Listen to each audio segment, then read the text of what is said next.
Hello. CUT मित्रा के UG CUT class में आप सबों का स्वागत है।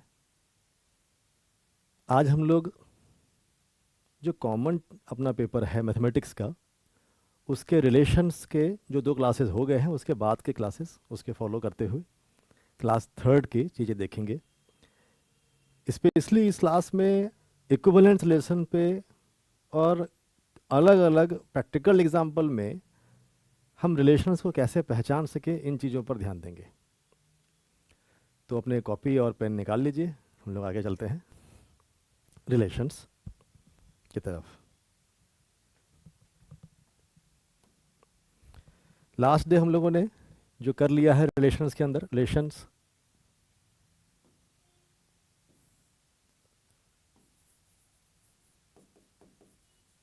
ओवर अ सेट, इस वाले पार्ट को हम लोग डील कर रहे हैं, रिलेशन ओवर ए सेट। तो रिलेशन ओवर ए सेट के अंदर अ सेट का कहने का क्या मतलब हुआ कि हमें from set A to itself जो रिलेशन हमें करना है डिज़ाइन, वो कैसे करना है कि सेट ए से ए के ऊपर ही करना है। ये सारी बातें हम लोगों ने कर लिए हैं। कुछ नाम आ गए थे, कौन कौन से नाम? तो जैसे उसमें आइडेंटिटी रिलेशन, आइडेंटिटी रिलेशन। दूसरा रिफ्लेक्सिव, रिफ्लेक्सिव रिलेशंस। सिमेट्रिक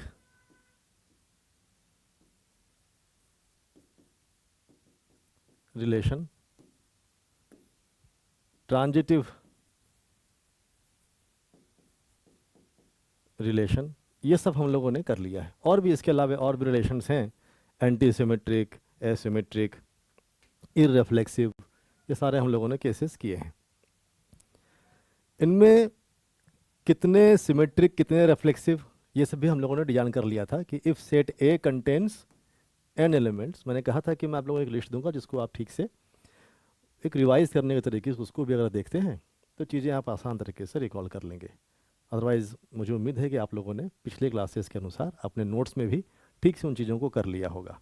एक बार रिकॉल, और साथ में कहीं डाउट्स है तो आप वो पूछ सकें, इसको ध्यान रख करके लिख रहे हैं कि सेट ए में अगर n एलिमेंट्स हैं तो इधर लिखते हैं रिलेशंस, टाइप ऑफ रिलेशन, इधर लिखते हैं पॉसिबल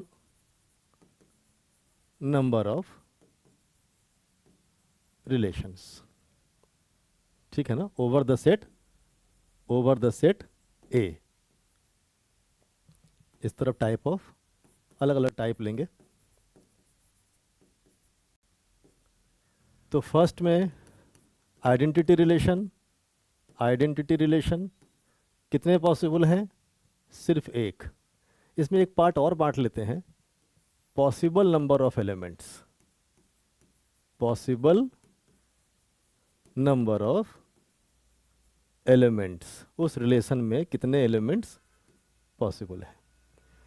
तो आइडेंटिटी रिलेशन, सेट ए कौन सा लिया है हम लोगों ने? सेट ए लिया है अपना एन एलिमेंट्स वाला सेट।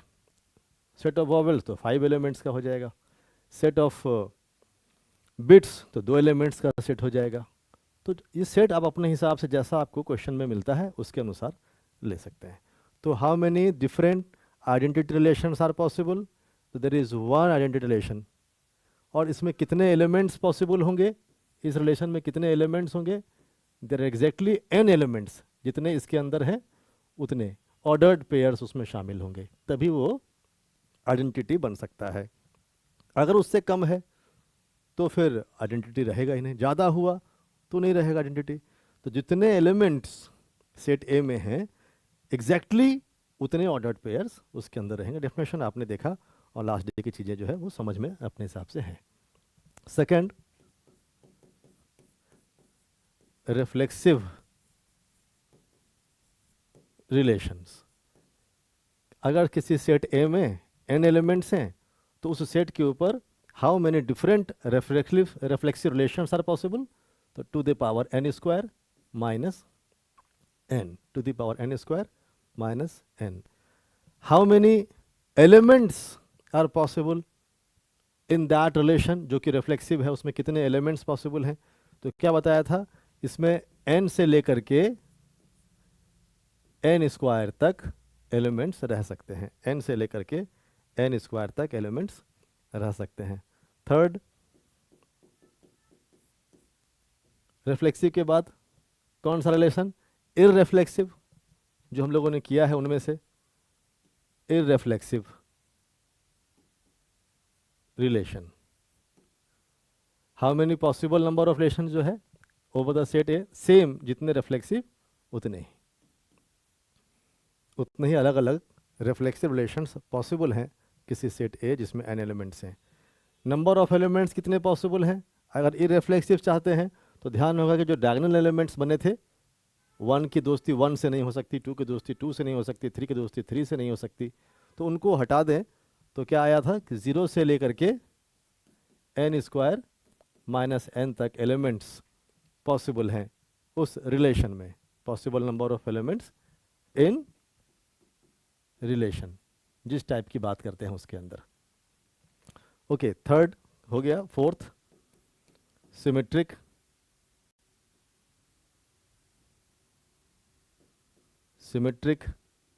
रिलेशन। कितने पॉसिबल हैं सिमेट्रिक रिलेशंस, फाइंड किया था हम लोगों ने कि सिमेट्रिक के लिए क्या, to the power n into n plus 1 by 2। These many different symmetric relations are possible over the set A containing elements। कितने पॉसिबल हैं, जो 0 से लेकर के n स्क्वायर तक, इतने एलिमेंट्स पॉसिबल हैं किसी सिमेट्रिक रिलेशन में। 0 इसीलिए तो कहा था कि जो वॉइड रिलेशन है वो भी सिमेट्रिक हो सकता है, जो वॉइड रिलेशन है वो भी सिमेट्रिक हो सकता है, क्योंकि अगर कोई ऑर्डर्ड पेयर होगा तब हम ढूंढेंगे उसका रिवर्स है कि नहीं। अगर ऑर्डर्ड पेयर ही नहीं है तो रिवर्स ढूंढने का कोई क्वेश्चन ही नहीं आता उसके अंदर। तो जो एम्प्टी या वॉइड रिलेशन है that would also be a symmetric relation.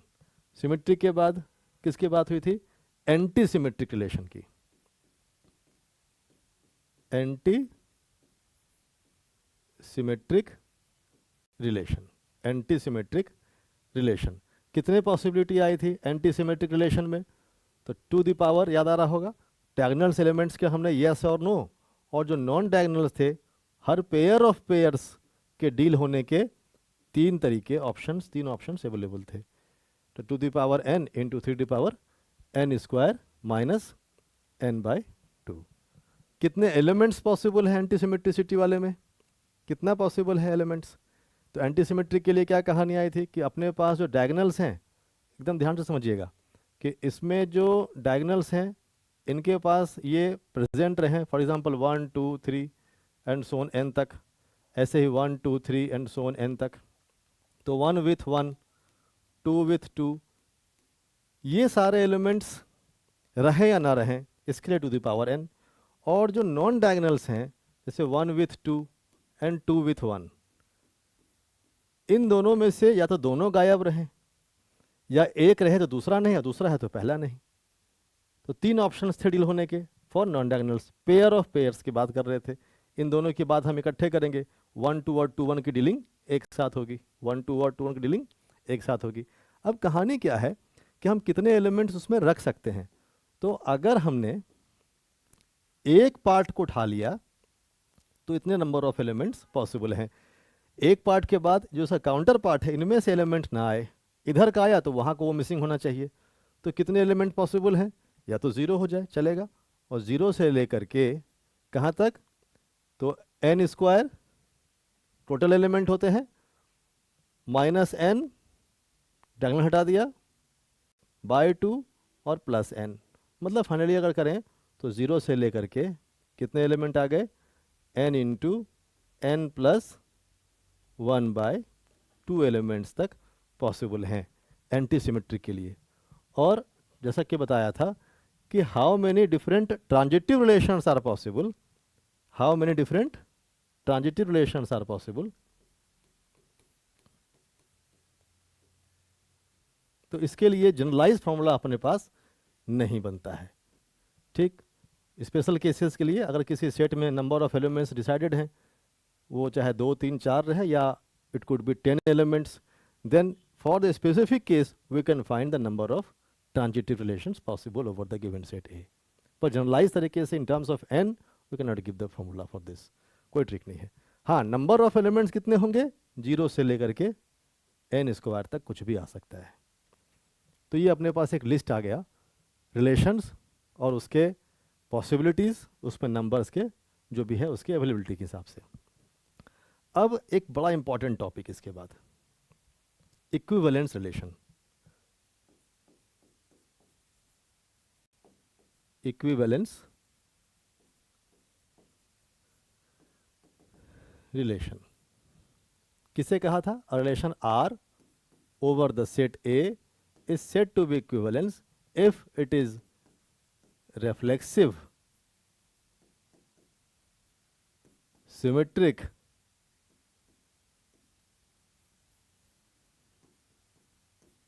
and transitive।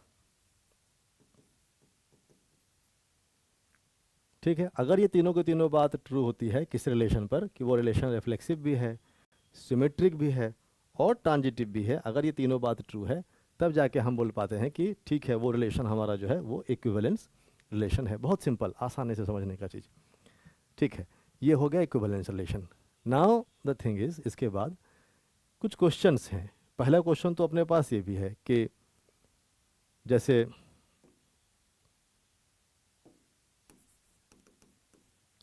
How many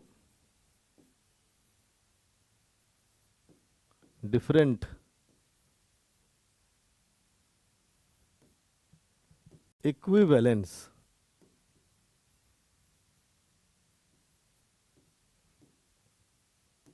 relations are possible over a set A, over a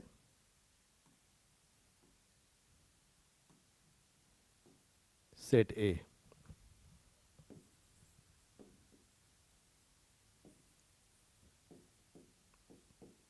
क्या लिखेंगे इसका सोल्यूशन में, कितने सारे पॉसिबल हैं? तो इसका प्रूफ मैं आपको एक बार जब परम्यूटेशन कॉम्बिनेशन कराऊंगा तो एक बार इसको ठीक से इसका प्रूफ और ज़्यादा देखेंगे। उसके काफ़ी सारे यूजेज हैं इसमें, तो एक आध क्वेश्चन लूँगा, पर जब पीएनसी कराऊंगा तो और डिटेल में, क्योंकि उसके यूजेज जब आएंगे आप वहाँ पीएनसी अच्छे से करेंगे तो समझ में बेटर आ सकेंगे। Okay, how many different equivalence relations? तो द नंबर ऑफ different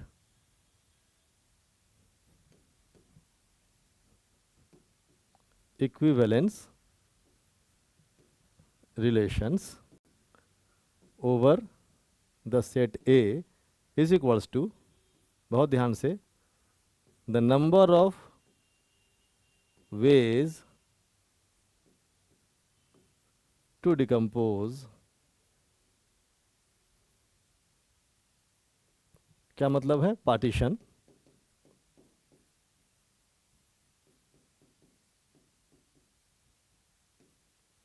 तोड़ना है। The number of ways to decompose या partition the set A. Set A को आप कितने अलग अलग तरीके से ब्रेक कर सकते हैं, कितने पार्ट में, इसका कोई फिक्सेशन नहीं है, जितने पार्ट भी पॉसिबल हो सके। जब आप उन सारे वेज को काउंट कर लेंगे, जितने पॉसिबिलिटीज़ है वो सब काउंट कर लेंगे, तो उसकी काउंटिंग है आपको क्या देगी? Number of equivalence relations. एक आध क्वेश्चन लेते हैं तो आपको ठीक ठीक है क्लियर होगा। ठीक है, क्वेश्चन लिखते हैं एक।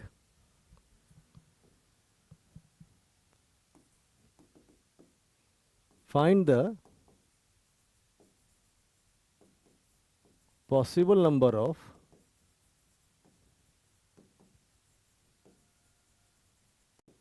इक्विवेलेंस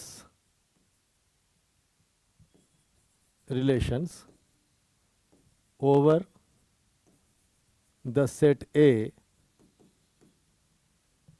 containing, या यूँ समझिए containing तो क्या, where the number of elements in the set A is 3। छोटा सा क्वेश्चन लेते हैं पहले 3 वाले के लिए, कि कितने अलग अलग इक्विवेलेंस रिलेशंस पॉसिबल हैं।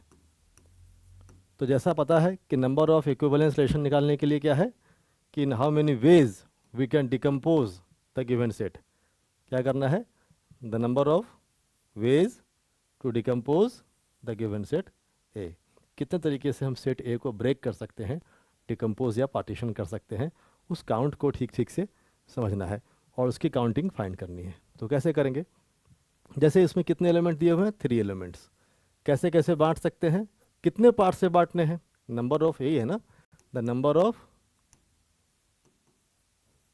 वेज टू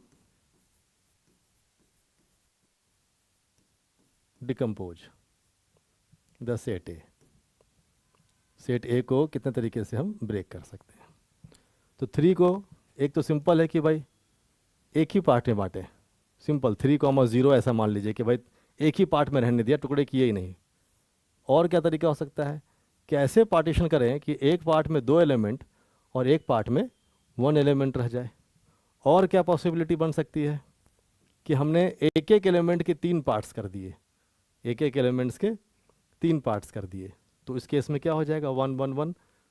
अब इन तीनों पे अलग अलग हमें निकालने पड़ेंगे कि अगर हमारे पास 3 एलिमेंट हैं, फॉर एग्जांपल ए बी और सी, 3 एलिमेंट हैं किसी सेट में, और मैं चाहता हूं कि इन तीनों को एक ही पार्ट में रखूं, तो क्या है, एक ही ऑप्शन है उसके लिए कि भाई सिंपल एक पार्ट में उनको इंटेंगल रहने दिया। So how many ways are there, तो 3C3 मतलब only 1। Corresponding to this case 3 element हैं, सपोज ए बी और सी, तो एक वे तो ऐसा बन सकता है जैसे कि यहाँ डिज़ाइन किया है कि एक पार्ट में 2 रहेंगे और एक पार्ट में एक एलिमेंट आ जाएगा, तो 2 and 1 इस तरह से बांटा है। कैसे करेंगे, 3 एलिमेंट जो हमारे पास है ये कोई भी 2 एक तरफ हो सकते हैं और एक तीसरा अलग साइड हो सकता है, जैसे ए बी इकट्ठा हो गया सी अलग हो गया, या ए सी इकट्ठा हो गया बी अलग हो गया, या बी सी इकट्ठा रह गया और ए अलग हो गया। तो पार्टीशन का तरीका ऐसा हुआ, क्या करेंगे, 3C2, 3 में से कोई 2 एलिमेंट एक साइड कर लिया और तीसरे को अलग कर दिया, जो बचा हुआ एक है।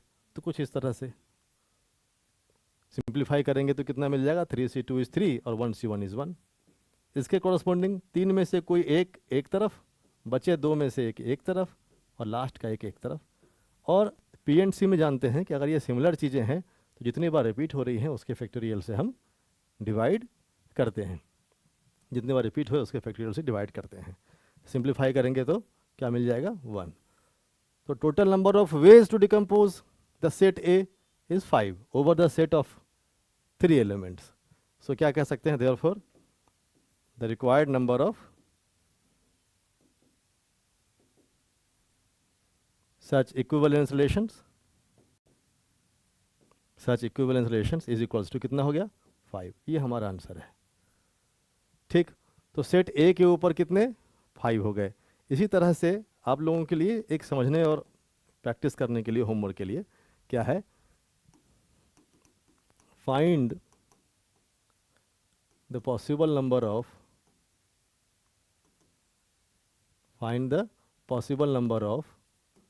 different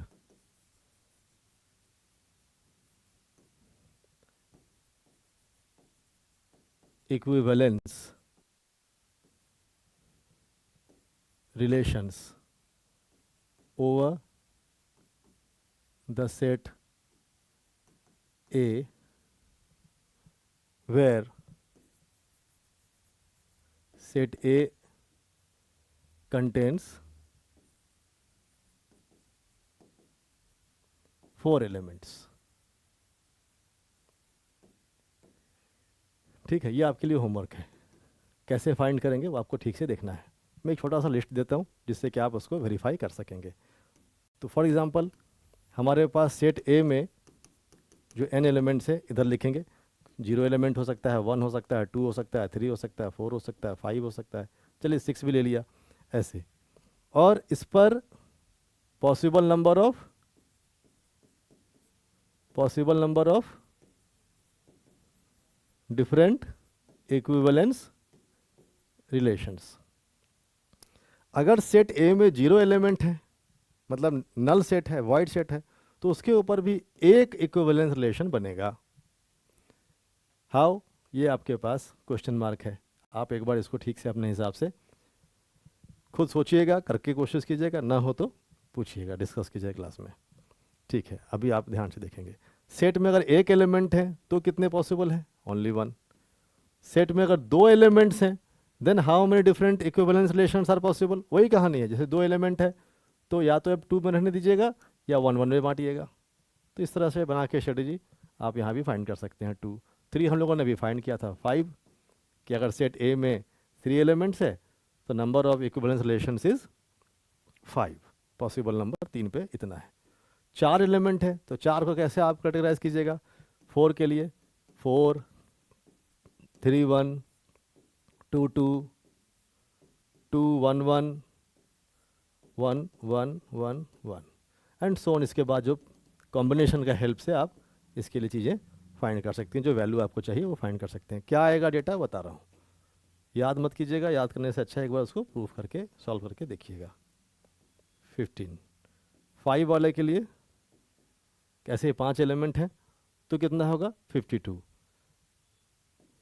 6 एलिमेंट्स हैं अगर 236। तो ये आपके लिए होमवर्क है, हाउ ये सारे कैसे निकाले गए। तो possible number of different equivalence relations आपको ठीक से इसमें पता करनी है कि आप कैसे कैसे ले सकते हैं, क्या कर सकते हैं। ये एक वेरी इंपॉर्टेंट क्वेश्चन में से एक आपके पास मिलता है। कुछ क्वेश्चंस लेते हैं जिसमें आपको ये देखना है कि इक्विवेलेंस रिलेशन अगर है या नहीं है। कोई रियल लाइफ सिनेरियो अगर आता है तो उसमें कौन कौन सा रिलेशन पॉसिबल है, कौन से रिफ्लेक्सिव पॉसिबल है, कौन सिमेट्रिक पॉसिबल है, कौन ट्रांजिटिव पॉसिबल है। कोई कुछ नहीं बन पाया उसमें से, कोई सारी चीज़ें बन गई उसमें से। इनके साथ साथ एंटी सिमेट्रिक रिलेशंस भी अगर हम देखेंगे तो पार्शियली ऑर्डर्ड रिलेशन जैसे बातें आती हैं। अभी सिलेबस से बाहर है सीयूटी के तो उसको स्किप कर रहा हूँ, पर एक वर्ड क्या है कि relation is said to be partially ordered if it is reflexive, anti symmetric and transitive. 3 बातें आ गई, कौन कौन से? Reflexive, anti symmetric and transitive. Then that relation is said to be a partially ordered relation, जैसे कि less than equal to का रिलेशन। ठीक है ना, तो वो सब चीज़ ध्यान रखेंगे। इसी पर आगे चल करके आप लोग पार्शियली ऑर्डर्ड सेट का नाम आ जाता है कि जिस सेट के ऊपर पार्शियल ऑर्डर्ड रिलेशन अप्लीकेबल हुआ है उसका नाम क्या है? Partially ordered set, poset. ठीक है, आगे चलते हैं, थोड़ा कुछ क्वेश्चंस लेंगे रियल लाइफ से कि भाई कैसे पहचानना है। क्वेश्चन लिखेंगे, ओवर द सेट ऑफ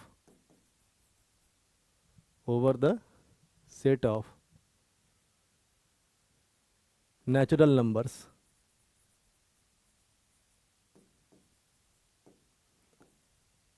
कैसे दिखाते हैं? An a relation R is defined as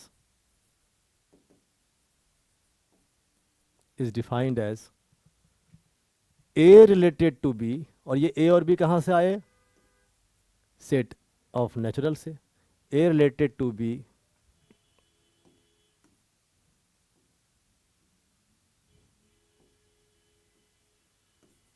if and only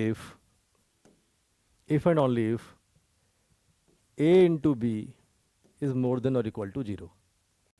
मतलब सेट ऑफ नेचुरल से कोई भी 2 एलिमेंट लिए A और B, और ये दोनों आपस में तब कहलाएंगे रिलेटेड जब उन दोनों का प्रोडक्ट पॉजिटिव वैल्यू हो।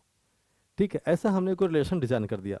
अब ये रिलेशन रिफ्लेक्सिव है या नहीं, सिमेट्रिक है या नहीं, ट्रांजिटिव है या नहीं, ये हमें चेक करना है। ठीक है ना, तो over the set of this we have designed a relation, we have defined a relation this.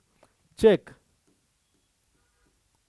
whether this relation is equivalence। क्या ये इक्विवेलेंस रिलेशन है? तो इक्विवेलेंस बोलने से क्या है, हमें तीनों पार्ट चेक करना पड़ेगा। कौन कौन सा पार्ट? कि वो सिमेट्रिक है कि नहीं, वो ट्रांजिटिव है कि नहीं, वो अपने हिसाब से किस तरह के कैटेगरी में आता है, ऐसा करके हमें चेक करने हैं। सो ओके, स्टार्ट करते हैं। क्वेश्चन को ध्यान से देख करके समझ के रिलेशन क्या है, कैसे है, उसके अनुसार आगे बढ़िए। क्या गिवन सेट है?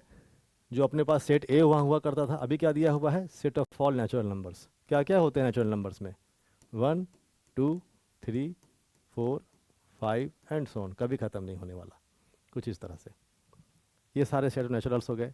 इसमें से हमने कोई दो एलिमेंट उठाया, समझते हैं कि अब ये डिजाइन कैसे हुआ।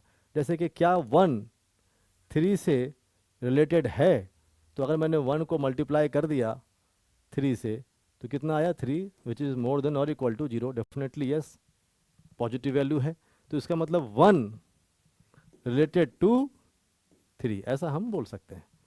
तो इसी तरह से सारे दिमाग में रखते हुए चेक करते हुए, अब क्या है कि 1 बाय 1 सारे तो वैल्यू देखेंगे नहीं, 1 2 2 3 4 5, 2 के साथ 2 लाख भी इसके अंदर है, 10 करोड़ भी इसके अंदर है, 5 मिलियन बिलियन ट्रिलियन सब कुछ सारे नंबर हैं।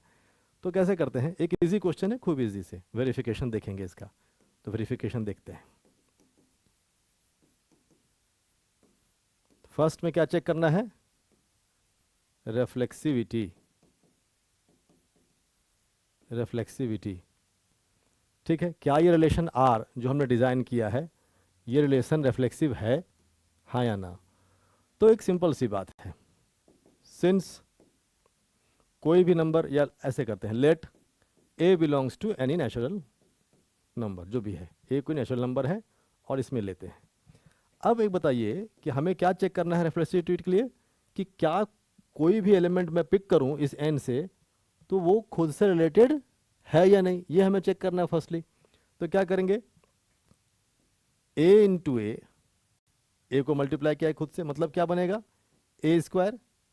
ए स्क्वायर अगर ए नेचुरल नंबर से लिया गया है, मतलब ऑब्वियसली ए नॉन जीरो है, क्योंकि जीरो तो इसके अंदर है ही नहीं। तो जब हम किसी भी नंबर को खुद उसी से मल्टीप्लाई करते हैं तो गारंटी है कि वो मोर देन जीरो ही आएगा। हमें यहाँ कहा था कि या तो मोर देन हो जाए या इक्वल टू हो जाए, ठीक है, मोर देन हमारा ओके हो गया। सो क्या हुआ, दिस मीन्स दैट कि ए रिलेटेड टू इटसेल्फ, और ये ए कहाँ से, let A belongs to N, मतलब कोई नेचुरल नंबर से, और आर्बिट्ररी जो मर्जी सो लीजिए, सबके लिए ये बात ट्रू होने वाली है। For all A belongs to natural, if you take that number and multiply that number with itself only, then we'll get square of that number, और जैसे स्क्वायर किया इट मस्ट बी पॉजिटिव। तो more than equal to zero का जो demand था, जो requirement थी, वो अपना फुलफिल हो गया। तो हेंस दैट रिलेशन इसके ऊपर प्रॉपर तरीके से रिफ्लेक्सिविटी ओके कर रही है, ठीक है। For all A belongs to N, hence R is reflexive over the set of natural numbers. Second क्या करना है, नेक्स्ट सेकेंड वेरिफिकेशन, अगर हमें इक्विवेलेंस चेक करना है तो नेक्स्ट में क्या करना है चेक, हमें सिमेट्रिसिटी। सिमेट्रिसिटी, सिमेट्रिक रिलेशंस है कि नहीं, सिमेट्रिसिटी करते हैं। तो मान लेते हैं कि ए रिलेटेड टू बी है, ऑब्वियसली ए और बी कहाँ से लिए गए हैं, सेट ऑफ नेचुरल नंबर से लिए गए हैं। ए रिलेटेड टू बी का मतलब क्या हो गया कि इन दोनों का जो प्रोडक्ट है वो गारंटी है more than equal to zero, तभी रिलेटेड कहलाएगा। रिलेटेड है तो मतलब उनका product more than equal to zero, and vice versa, कि उनका प्रोडक्ट अगर नॉन नेगेटिव आता है तो इसका मतलब है ए रिलेटेड टू बी है। तो मान लिया कि रिलेटेड टू बी मतलब ए इन टू बी दिस। अच्छा, अब हम लोगों को बहुत अच्छे से पता है कि पूरे के पूरे रियल नंबर सिस्टम में जो मल्टीप्लिकेशन है वो कम्यूटेटिव होता है, मतलब 2 इंटू 3 की वैल्यू 3 इंटू 2 के बराबर। तो इसका मतलब मैं इसको ऐसे कर सकता हूँ कि b into A is more than equal to zero. ठीक, जैसे ये कहा इसका मतलब है कि b related to a over the set of natural numbers. ठीक, ये तो चाहिए था कि a रिलेटेड टू b लेके हम चलें और उसका रिवर्स केस भी ट्रू हो जाए कि a related to b, and अगर ऐसा होता है तो b is also related to a, दोनों बात। हेंस क्लियर हुआ ना ये बात कि ए बी अगर प्रेजेंट है उस रिलेशन के अंदर over the set of natural numbers, तो गारंटी है कि बी ए भी इसी में प्रेजेंट है, एब्सेंट नहीं हुआ है। तो ये भी क्या हुआ, over the set of natural numbers मिल गया। तो ये आप शॉर्टकट में ऐसा भी ध्यान में रख सकते हैं। हेंस जो relation R is symmetric over the set A, set of natural numbers, sorry, n, ठीक, दो बातें तो बिल्कुल ओके हो गई, रिफ्लेक्सिव भी है और सिमेट्रिक भी है। नेक्स्ट अब क्या बचा, ट्रांजिटिविटी। क्या चेक करेंगे, थर्ड ट्रांजिटिविटी।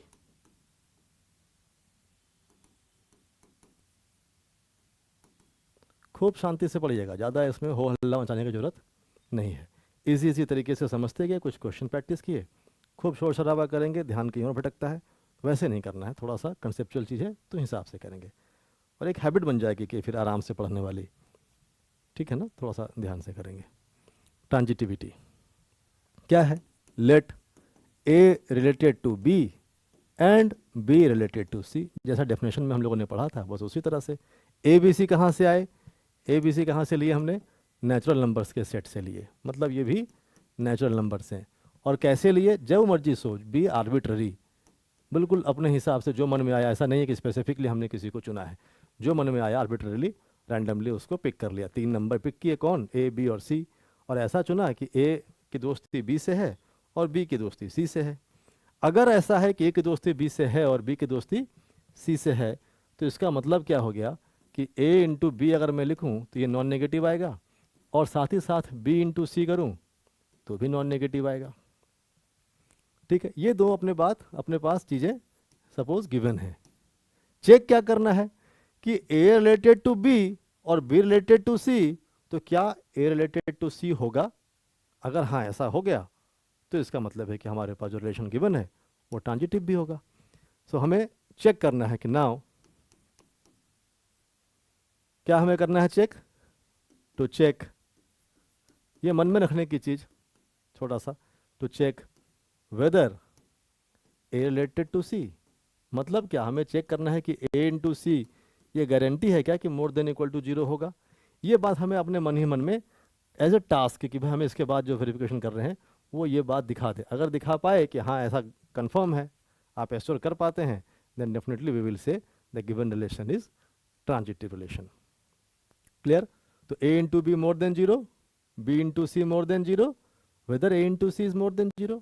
ट्रायल कीजिए, देखिए एक बार, आप अपने हिसाब से 1 मिनट का समय लीजिए एंड इस टास्क को पूरा करने की कोशिश कीजिए। How we can do this, A into B more than 0 अच्छी बात है, B into C more than 0 अच्छी बात है, तो क्या ए इंटू सी भी मोर देन 0 होगा, गारंटी है इस बात की। सोचिए, बहुत ही सिंपल लॉजिक अपना लगाइए।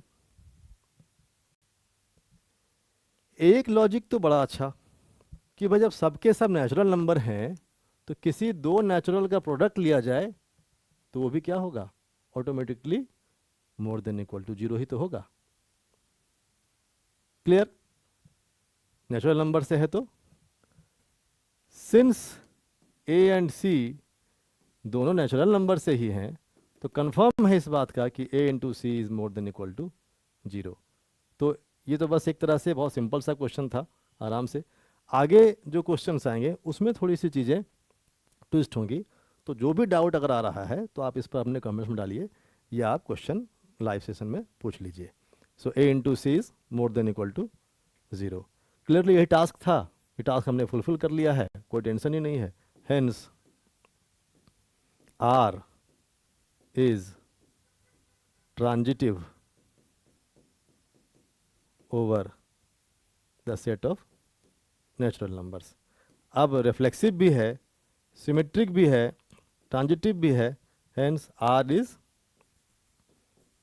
एन इक्विवेलेंस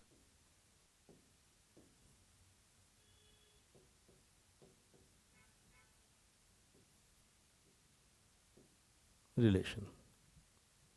हो गया, चेक वेदर यस डिसाइडेड कि हाँ आर जो है इस तरह से। क्वेश्चन को ध्यान से 1 मिनट देखिए, कहीं कोई दिक्कत लगे तो पूछिए। क्या क्या चेक किया हम लोगों ने कि क्या ये रिफ्लेक्सिव है, तो हाँ ये रिफ्लेक्सिव है। कैसे रिफ्लेक्सिव, कि किसी भी नंबर, कोई नेचुरल नंबर को आप उसी से मल्टीप्लाई करते हैं तो उसका स्क्वायर हो जाता है। पूरे के पूरे रियल नंबर सिस्टम में क्या है कहानी कि किसी भी नंबर को जब स्क्वायर करते हैं तो वो अपने आप मोर देन इक्वल टू 0 की बात को फॉलो करता है। सेकेंड, सिमेट्रिसिटी, कि अगर ए इंटू बी करने से मोर देन 0 आता है या इक्वल टू 0 आता है तो ऑब्वियसली बी इंटू ए करने से भी more than A equal to 0 ही आएगा, मोर देन और इक्वल टू 0 ही आएगा। थर्ड क्या है, ट्रांजिटिविटी चेक किया। ट्रांजिटिविटी में क्या, मान लिया अपनी तरफ से कि अपने पास 3 नंबर्स हैं, नेचुरल नंबर्स हैं जो सेट ए से लिए गए हैं, ए बी और सी। ए इंटू बी करेंगे more than equal to 0, B into C किया वो भी मोर देन इक्वल टू 0, ये गिवन है। अब इस क्वेश्चन में हमें इस गिवन चीज़ों का इस्तेमाल करने की कोई रिक्वायरमेंट नहीं आई, पर हो सकता है कि बाद वाले क्वेश्चन में जो ये गिवन चीज़ें होंगी इसके यूजेस खूब सारे आएंगे। तो A into B more than equal to 0, B into C more than equal to 0। Task क्या मिलता है कि क्या इस जो अपने बात मिली, गिवन 2 फैक्ट्स मिले, इसके बेसिस पे ये शो कर सकते हैं क्या कि ए इंटू सी भी मोर देन इक्वल टू 0।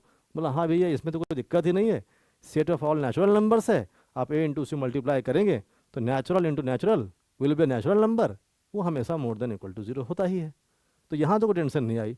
अगले क्वेश्चन में अलर्ट कि आपको वहाँ पर गिवन इन्फॉर्मेशन के बेस पे थोड़ा ठीक ठीक से बताने का काम करना है, और इनको ठीक से करना ये प्योर लॉजिक का पार्ट है, यहाँ ध्यान से कीजिए। तो अगली क्लास में जब हम लोग फंक्शंस और बाकी चीज़ें शुरू करेंगे तो वो थोड़ा सा अपर लेवल में चलना होगा, तो कंसेप्ट यहाँ से बिल्डअप हो जाए, इनमें कहीं कुछ छूटे नहीं, ध्यान देंगे। ठीक है, क्वेश्चन लिखते हैं।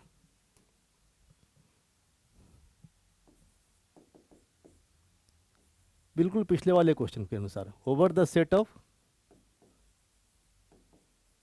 All integers, over the set of all integers, जितने भी इंटीजर हैं, कहाँ से शुरू होते हैं इंटीजर्स, इंटीजर कौन कौन से हैं,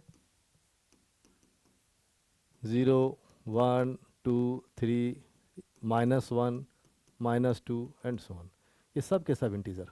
अब हम बात किस पे करेंगे, इसके लिए over the set of all integer z, a relation r, आप दे सकते हैं z यहाँ पर इसकी आवश्यकता यहाँ नहीं, एक ही सेट है अपने पास और वो डिफाइंड है कि over the set of integers पे काम कर रहे हैं, तो अलग से क्या उतना लंबा।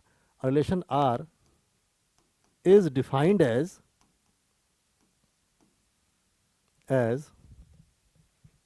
a related to b if and only if a into b is more than equal to 0। मैंने कोई चेंज नहीं किया, बस सेट में परिवर्तन लाया है।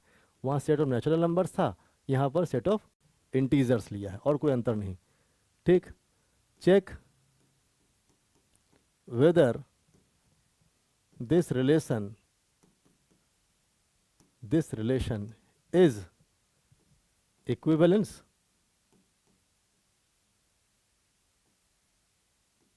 क्या है कि इक्विवेलेंस है। आपके पास 2 मिनट का टाइम है, आप इन तीनों चीज़ को चेक करेंगे, रिफ्लेक्सिव, सिमेट्रिक और ट्रांजिटिविटी। इनमें से क्या ये तीनों ओके हो गया या किसी में नो भी हुआ, ये आपको एक बार देखना है। तो I am giving you 2 minutes, 3 part है, तो तीनों पार्ट में लगभग मैं 30 सेकंड एक्स्ट्रा बोनस के लिए, 2 मिनट का टाइम है, do it.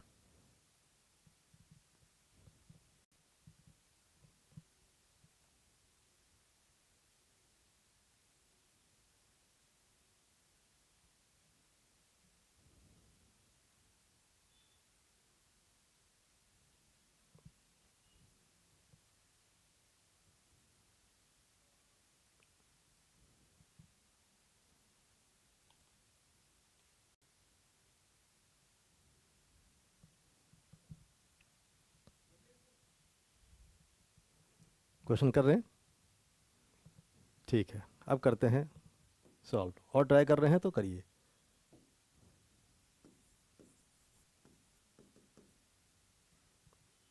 Set of integers के ऊपर क्या करना है डिज़ाइन, हमें इसके ऊपर डिजाइन करना है रिलेशन। कौन सा रिलेशन, नाम दे दिया है आर, और इसके कोई भी 2 एलिमेंट पिक कर लिए हमने, सपोज ए और बी, तो दोनों आपस में रिलेटेड हैं। इसकी क्या शर्त लगाई हमने कि इन दोनों का जो प्रोडक्ट है ए इंटू बी जो बना, that should be more than और इक्वल टू 0। तो चेक करेंगे, the first thing is we have to check about its reflexivity. क्या ये रिफ्लेक्सिव है, क्या ये रिफ्लेक्सिव है। कोई भी 2 एलिमेंट उठाया ए और बी, यहाँ 2 के तो काम ही नहीं है रिफ्लेक्सिविटी में, हमें कोई रिलेटेड खुद से, टास्क क्या है, we have to check A related to A, yes या नो, ये तो चेक करना होता है कि कोई एलिमेंट खुद से दोस्ती करता है कि नहीं, ये रिफ्लेक्सिविटी है। हर एलिमेंट को दोस्ती खुद से करनी पड़ेगी, तभी रिफ्लेक्सिविटी। और एलिमेंट कहाँ से आए हैं, इस z से आए हैं। बिल्कुल टास्क क्लियर है, ऐसे करना है। ठीक, तो let a be any integer. ठीक, अब क्या है इसके बाद का पार्ट जो एकदम स्पष्ट है, क्या है क्लियर, कि a को अगर मैं a से मल्टीप्लाई करूं तो बनेगा a स्क्वायर, कुछ भी रहे। -2 लिया तो -2 का स्क्वायर करेंगे तो क्या बन जाएगा, +4। 0 लिया तो 0 का स्क्वायर क्या करेंगे, क्या, तो 0। तो जो भी हो जाए, ये जो अपने पास a स्क्वायर बन के आया, ये definitely more than equal to 0 होगा ही, इसमें कोई शंका नहीं है। अगर ऐसा हुआ तो इसका मतलब है कि a रिलेटेड टू इटसेल्फ। ठीक, और ये क्या है, कहीं से भी जो मर्जी आया है, भी आर्बिट्ररी, रैंडमली हमने पिक किया था। तो every element of z is related to itself in such relationship. ठीक, तो इसका मतलब क्या हो गया, रिफ्लेक्सिव तो है, कोई टेंशन ही नहीं लेना इसमें। अब रिफ्लेक्सिव तो हो गया, क्या सिमेट्रिक भी है, सिमेट्रिसिटी चेक करते हैं। सेकंड,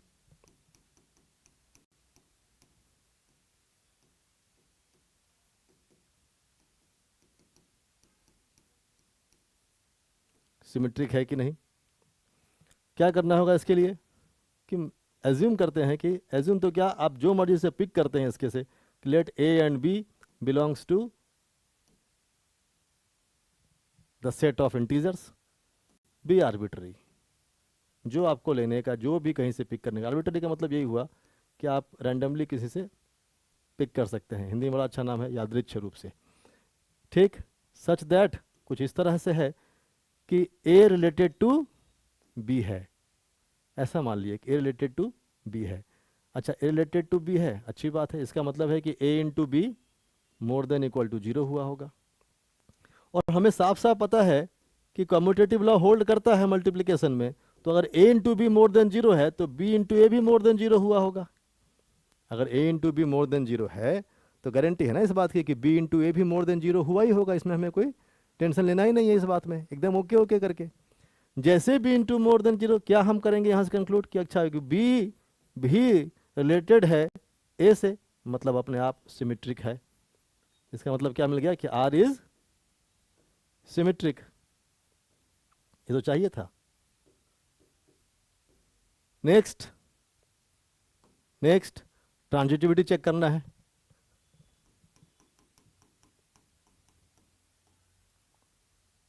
ट्रांजिटिविटी क्या करेंगे कि 3 एलिमेंट ले लिया, let a b and c, ये सेट ऑफ ऑल इंटीजर्स से जुड़े हुए हैं। ठीक है, be arbitrary such that a related to b and b related to c। मतलब क्या कि a इंटू बी करें तो more than equal to 0, and b into C करूँ तो भी मोर देन इक्वल टू 0। तो चेक क्या करना है, चेक ये करना है कि क्या a इंटू सी, मतलब a रिलेटेड टू c करने, कि क्या a into C is more than 0, ये हमें चेक करना है। टास्क यहाँ क्लियर है। क्या a रिलेटेड टू c भी होगा, a related to b and b related to c, whether a related to c, transitivity मालूम हो जाएगा इससे। करते हैं check. a related to c check करने में मन में तो आ रहा होगा कि अपने पास जो एलिमेंट्स हमने पिक किए हैं वो कहाँ से पिक किए हैं, सेट ऑफ इंटीजर से। और विद्रोह के लिए एक ही काफ़ी होता है, यस बोलने के लिए सबको यस बोलना है, और मना करने के लिए एक ने भी कह दिया कि नहीं भाई ऐसा अपने पास है एग्जाम्पल जिसमें a रिलेटेड टू b हुआ, b विथ c हुआ, पर a विथ c रिलेटेड नहीं है, वो अपने आप उसमें से बाहर हो जाएगा।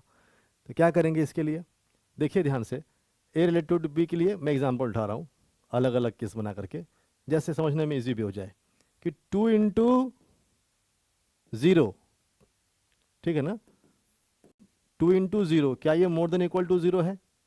सारे अप्रोच सीखिएगा 1 बाय 1, किसी किसी में बिल्कुल प्योर लॉजिक से भी दिखाऊंगा।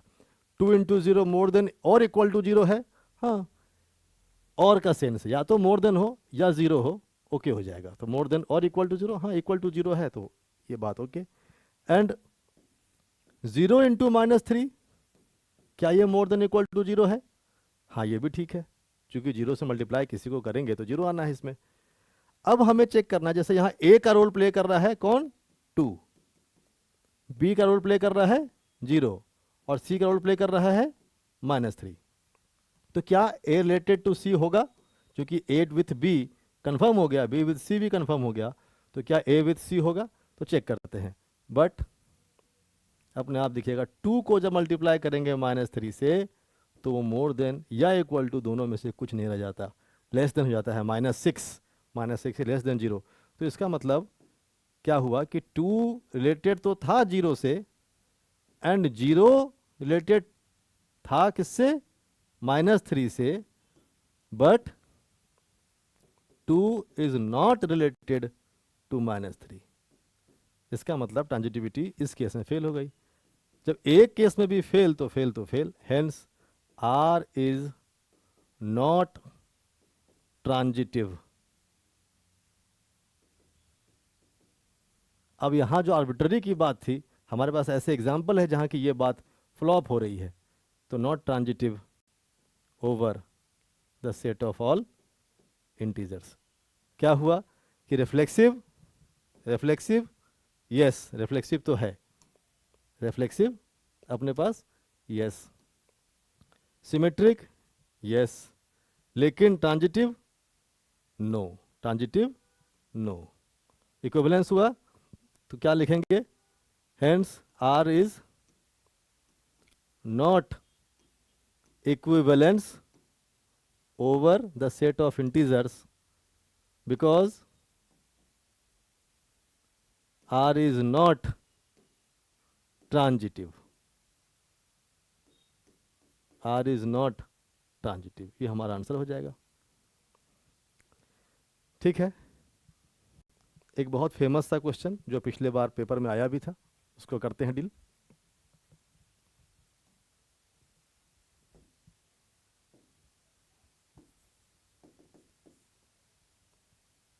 Over the set of all straight lines, over the set of all straight lines drawn on a plane। ठीक है, बहुत सारे स्ट्रेट, मतलब अपने पास स्ट्रेट लाइन से जैसे मर्जी वैसे किसी प्लेन पर ड्रॉ किया गया है, जितने पॉसिबिलिटी है ये सब कुछ over the set of all straight lines drawn on a plane, 2 straight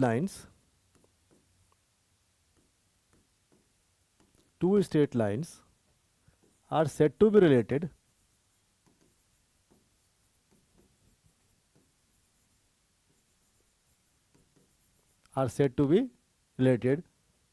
if they are parallel to each other। दो लाइन आपस में तभी कहलाएंगे टू ईच अदर, दो लाइन आपस में तभी कहलाएंगे रिलेटेड जब वो दोनों पैरेलल हों। मतलब क्या कहना चाहते हैं कि आर जो अपने पास है वो आर कैसा है, related, suppose the relation is R, suppose नाम दे देते हैं कुछ कि L1 related to L2 if and only if L1 is parallel to L2। ठीक है, each other and vice versa, so अगर दोनों पैरेलल हैं तो कहलाएंगे रिलेटेड, और अगर रिलेटेड हैं तो कहलाएंगे पैरेलल। ये दोनों बातों के whether this relation is equivalence. क्या रिलेशन है कि कोई दो लाइन आपस में तब कहलाएगा रिलेटेड जब वो दोनों पैरेलल हैं। जैसे कि ये लाइन है सपोज L1, ये L2 है, क्या रिलेटेड है, नहीं, क्यों, इंटरसेक्टिंग है। लेकिन मैं बिल्कुल इसके एक पैरेलल में ड्रॉ कर लूँ और कहूँ ये L3 है, तो क्या L2 पैरेलल है L3 के, बिल्कुल हाँ, पैरेलल है तो है। पैरेलल के बारे में क्या कहानी है, किसे कहते हैं पैरेलल, कि दो lines are said to be parallel to each other, कब, जब वो दोनों कहीं नहीं मीट करें। कहीं नहीं का मतलब क्या है, अगर उनको मिलता हुआ हम कहा जाए तो वो इन्फिनिटी पे जाके मीट करें, इन बिटवीन कहीं मीट ना करें। दूसरी बात ये भी कह सकते हैं कि वो दोनों लाइन हर पॉइंट पर एक फिक्स्ड डिस्टेंस मेंटेन करते चलें, उनके बीच में एक नॉन जो डिस्टेंस बना हुआ रहे, तो कहेंगे पैरेलल। तो ठीक है, इन्हीं बातों पर अब हमें क्या करना है, इसकी अपनी वेरिफिकेशन लेनी है। ठीक है, क्या है वेरिफिकेशन? फर्स्ट में क्या चेक करना है? रिफ्लेक्सिविटी।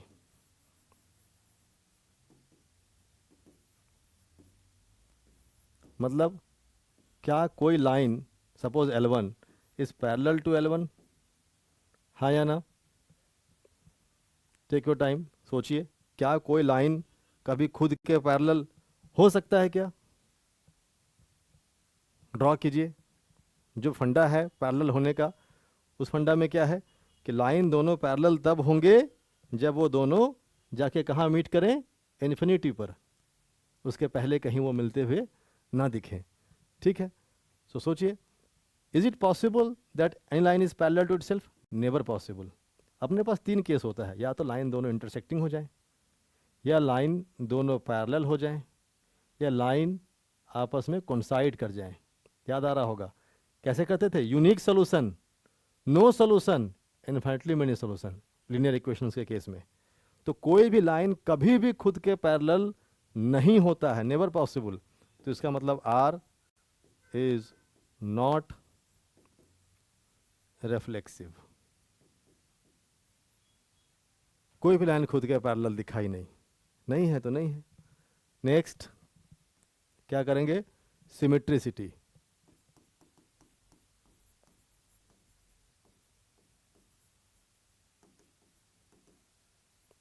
सिमेट्रिसिटी, ठीक। लेट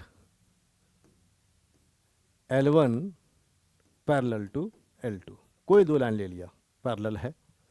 मतलब क्या हमने लिया बेसिकली कि L1 related to L2, L1 related to L2, मतलब कि L1 पैरेलल है L2 के।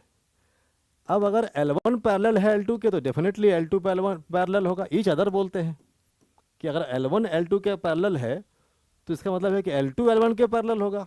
बात तो एक ही है इसमें। तो इसका मतलब क्या हो गया कि अच्छा L2 रिलेटेड टू L1, तो चले थे L1 रिलेटेड टू L2 से लेकर के और पहुंच गए L2 रिलेटेड टू L1। इसका मतलब जो रिलेशन ऑफ पैरेललिज्म है is symmetric over the set of such straight lines. Third case क्या? ट्रांजिटिविटी।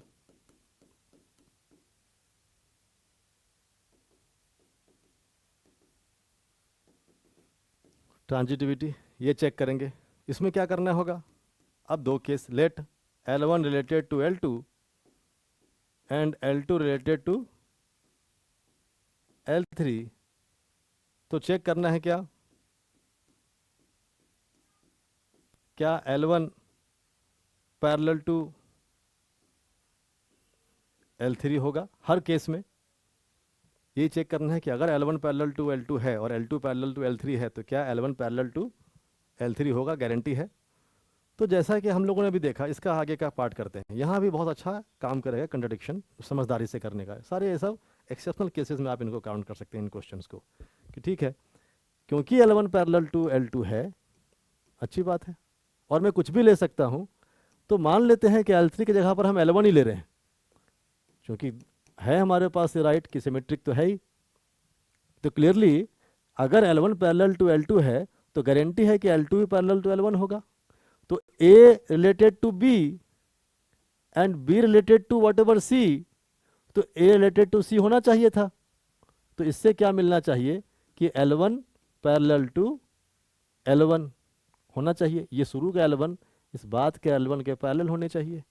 अब यहाँ पंगा फंस गया, क्या है कि रिफ्लेक्सिव तो है ही नहीं, कोई भी लाइन खुद के पैरेलल तो हो ही नहीं सकता। तो L1 पैरेलल टू L2 और L2 parallel to L1, but ये कभी पॉसिबल नहीं हुआ इस केस में। बहुत सारे केस में यस भी हो गया। तो विद्रोह के लिए एक ही काफ़ी है, और प्रूफ करने के लिए सारे एग्जाम्पल सही होने चाहिए, सारे केसेस आपके फेवर में होने चाहिए, ठीक है। और डिस्प्रूव करने के लिए एक भी दिखाए तो काम खत्म। तो क्या हो गया? But L1 will never be parallel to itself, hence क्या मिला, therefore this relation R is not transitive, नहीं है ट्रांजिटिव। तो क्या मिल गया कि हेंस एक कंक्लूजन दे सकते हैं कि hence R is not equivalence, not a equivalence relation, because it is neither reflexive nor transitive. तो आप इसमें ऐसा एग्जाम्पल आपके पास है जो रिफ्लेक्सिव भी नहीं है और ट्रांजिटिव भी नहीं है, सिर्फ सिमेट्रिक है, तो ये आपका आंसर हो जाएगा। तो इस तरह से बड़ा सावधानी से सारे केसेस को अपने हिसाब से लेते हुए सॉल्व करेंगे। ठीक है, नाउ नेक्स्ट लेते हैं एक आध क्वेश्चन और। ध्यान से देखिए, बहुत कंट्रोवर्सी आती है पैरेलल के केस में कि कोई लाइन खुद का पैरेलल तो होगा ही ना, नहीं वो कॉन्साइड होगा। कोई लाइन खुद पे कॉन्साइड कर सकता है, पैरेलल नहीं हुआ। नॉन जीरो डिस्टेंस होनी चाहिए, उनकी मीटिंग इन्फिनिटी पे होनी चाहिए, कहीं भी नहीं। और वो तो मीट कर रहे हैं इन्फिनिटली मेनी पॉइंट्स के ऊपर, नहीं चलेगा। नाउ क्वेश्चन लेते हैं। A relation R over the set of all integers is defined as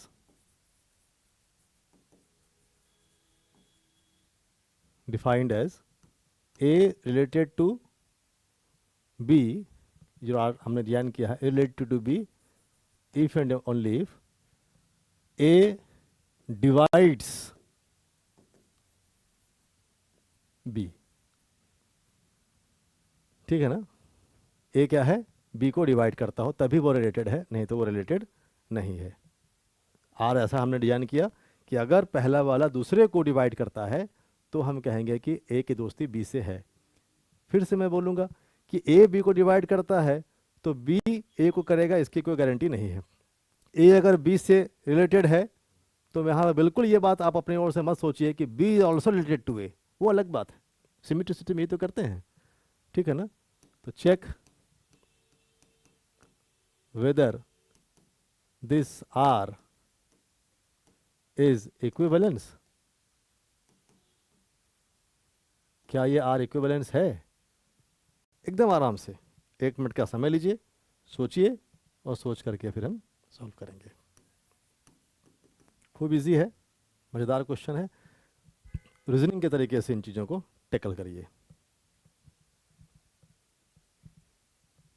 कि अगर a b को डिवाइड करता है, ऐसा हमने कोई रिलेशन डिज़ाइन किया है, तो क्या ये रिलेशन रिफ्लेक्सिव होगा। रिफ्लेक्सिव की क्या शर्त होगी कि जो सेट ऑफ इंटीजर्स हमने लिया है उस सेट ऑफ इंटीजर्स के सारे एलिमेंट खुद को श्योर एंड सर्टेन डिवाइड करें, तो कहेंगे रिफ्लेक्सिव हो गया। अगर a ने b को डिवाइड किया और साथ ही साथ हम गारंटी ले सके कि हाँ इसका जो रिवर्स केस है कि b भी a को डिवाइड करेगा, वो भी इक्वली ट्रू है, तो ये कह पाएंगे कि हाँ वो सिमेट्रिक हो गया। एंड इसी तरह से ट्रांजिटिविटी भी चेक करेंगे। ओके, करें तो फर्स्ट में किसकी बात करेंगे, रिफ्लेक्सिविटी की। ठीक, सेट ऑफ इंटीजर से हमने a और b चुन लिए, बिलोंग्स टू z। ठीक, आर्बिट्ररीली जो मर्जी सो, फॉर ऑल एनी, जैसा बोलना चाहें। अच्छा, रिफ्लेक्सिविटी में 2 की कहाँ आवश्यकता है, 1 से ही काम चलेगा। बहुत अच्छा, हमें साफ साफ पता है कि एवरी नंबर डिवाइड्स खुद को, पर इसमें एक लोचा क्या आ गया, एक प्रॉब्लम क्या आ गई कि कहीं गलती से a अगर 0 हो गया तो 0 खुद को डिवाइड करता है क्या, नहीं करता है।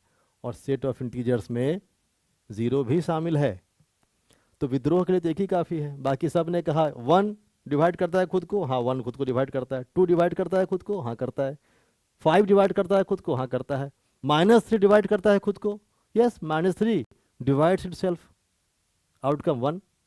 तो जितने भी नॉन जीरो इंटीजर्स हैं वो सबके सब खुद को डिवाइड करते हैं, पर एक ऐसा विद्रोही आ गया कि जीरो का रिलेशन जीरो से हो ही नहीं पाया, जीरो डिवाइड खुद को करता ही नहीं है।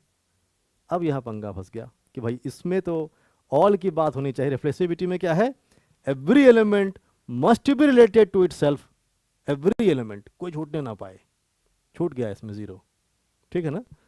ठीक, तो zero not related to zero, ठीक, यहां से बिल्कुल क्लियर।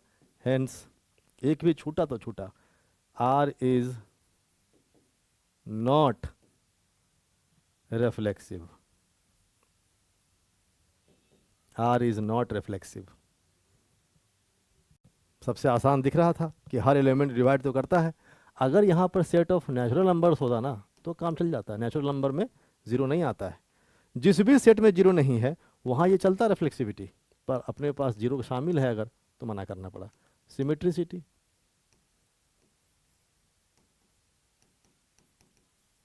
सिमेट्रिसिटी जैसे 2 डिवाइड्स 4, 2 4 को डिवाइड करता है, लेकिन क्या 4 डिवाइड करता है 2 को? नहीं करता। 2 4 को डिवाइड कर रहा है, 2 related to 4। A divides B, A divides B मतलब A related to B। 2 divides 4 मतलब क्या कि 2 रिलेटेड टू 4। बट 4 2 को डिवाइड नहीं करता। डिवाइड का मतलब क्या होता है कि अगर किसी नंबर 10 को 2 ने डिवाइड किया तो हम कहते हैं ना कि अपने पास आउटकम में कोई क्या आ जाए, इंटीजर आ जाए, आउटकम में कोई इंटीजर आ जाए। तो अगर मैंने कह दिया कि 2 को 4 डिवाइड करता है तो हाफ हो जाएगा 1/2। क्या ये इंटीजर है? नहीं, नॉट इंटीजर, तो नॉट में चलेगा नहीं। तो 2 डिवाइड करता है 4 को, लेकिन 4 2 को डिवाइड नहीं करता है।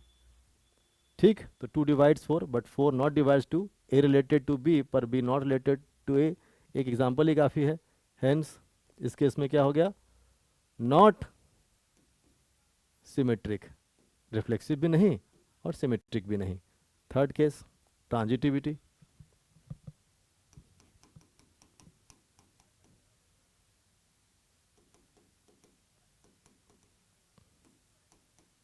ट्रांजिटिविटी क्या है कि suppose A divides B and B divides C।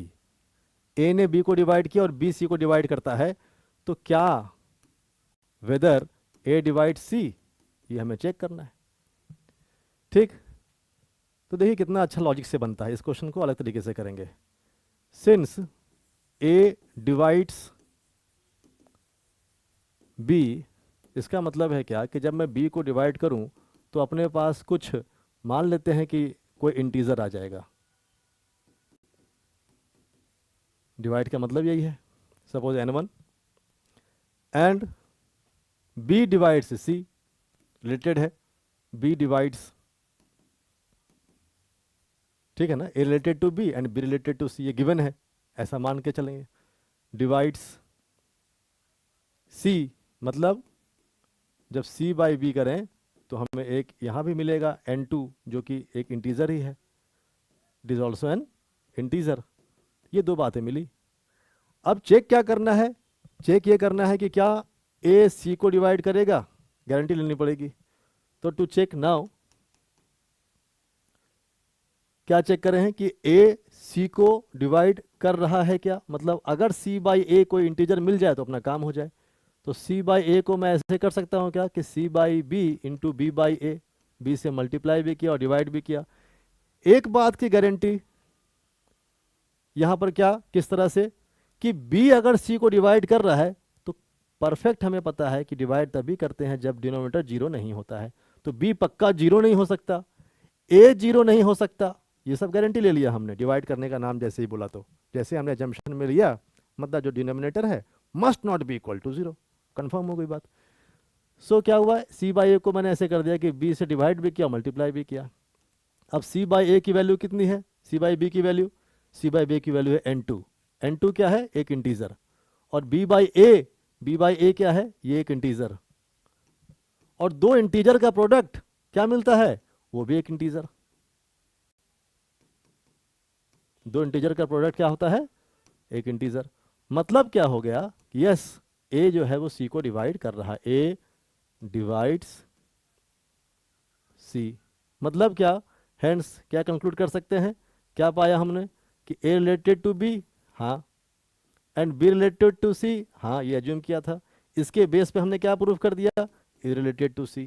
तो इसका मतलब क्या हो गया कि जो रिलेशन आर हम डिजाइन किया है इज अ ट्रांजिटिव रिलेशन। तो इक्विवेलेंस तो नहीं है, नॉट इक्विवेलेंस, नॉट इक्विवेलेंस क्यों, because neither reflexive nor symmetric।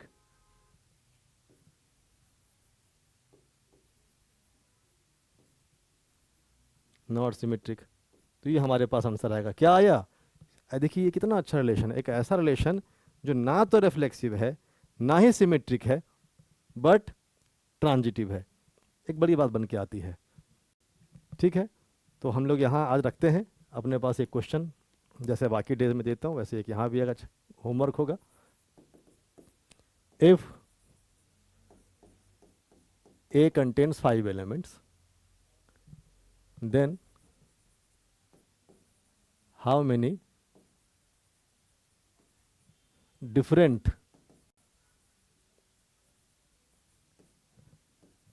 reflexive relations are possible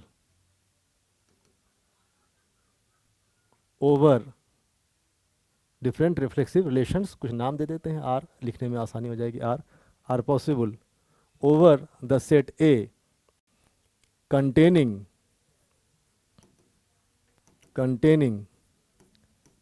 exactly 10 elements। Elements का मतलब क्या हो गया, ordered pairs, that is 10 ordered pairs.